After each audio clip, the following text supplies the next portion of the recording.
You spend the first half of your life chasing what you think is supposed to matter, only to hit 50 and realize the game has completely changed. The regrets you start to feel aren't what you expect. They're actually a map showing you the way back to what was real all along. I honestly thought my biggest regrets would be about my career or a bad investment. Boy, was I wrong. The real regrets are way more personal, and they teach you something incredible about what actually moves the needle in your life. For years, I climbed a ladder I thought I was supposed to climb, but when I got to the top, I looked around and felt nothing. The view wasn't what I'd imagined. That's when it hit me. The things I was kicking myself for weren't failures. They were signposts I'd been blowing past for decades. Today, we're going to decode those signposts. Alright, first truth. Your body keeps score, and it never, ever forgets. It's probably the number one regret for people in their 50s. I just wish I'd taken better care of myself. But here's the twist. That regret isn't meant to punish you. It's a map, and the treasure it's pointing to is vitality. In your 20s and 30s, you can treat your body like a rental car and somehow get away with it. But in your 50s, that warranty expires. Suddenly, health isn't about looking good, it's about having the energy to feel good. That nagging feeling isn't your past self shaming you for not running that marathon. It's your body sending a clear signal that energy and mobility are the new currencies. This is the decade where you trade punishing workouts for joyful movement. You finally realize that investing in your health isn't about cheating death, it's about guaranteeing a life that feels amazing to live.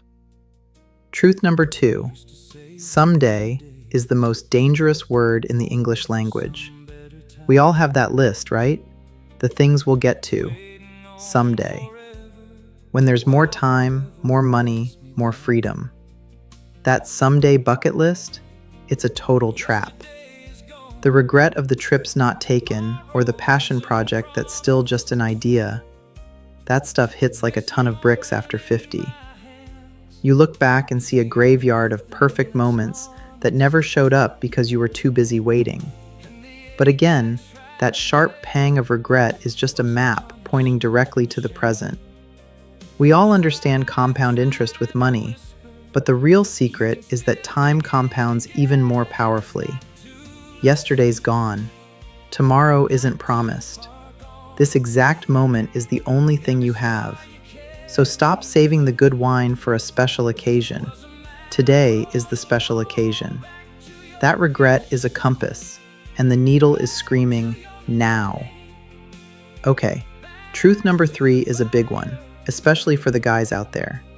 You are not your job title. One of the most common regrets you'll hear is, I just wish I hadn't worked so hard.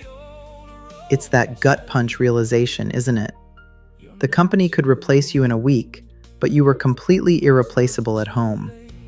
After decades spent defining ourselves by what we do for a living, the silence that follows when that career fades can be deafening.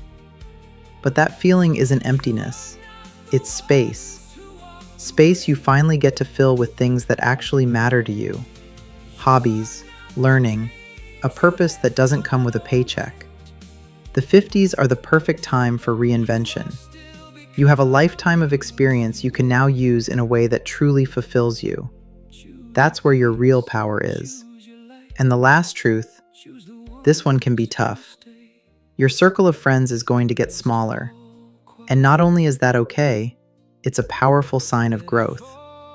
That ache from friendships that just fizzled out, or those relationships that feel like they're draining your battery, it's a huge source of regret.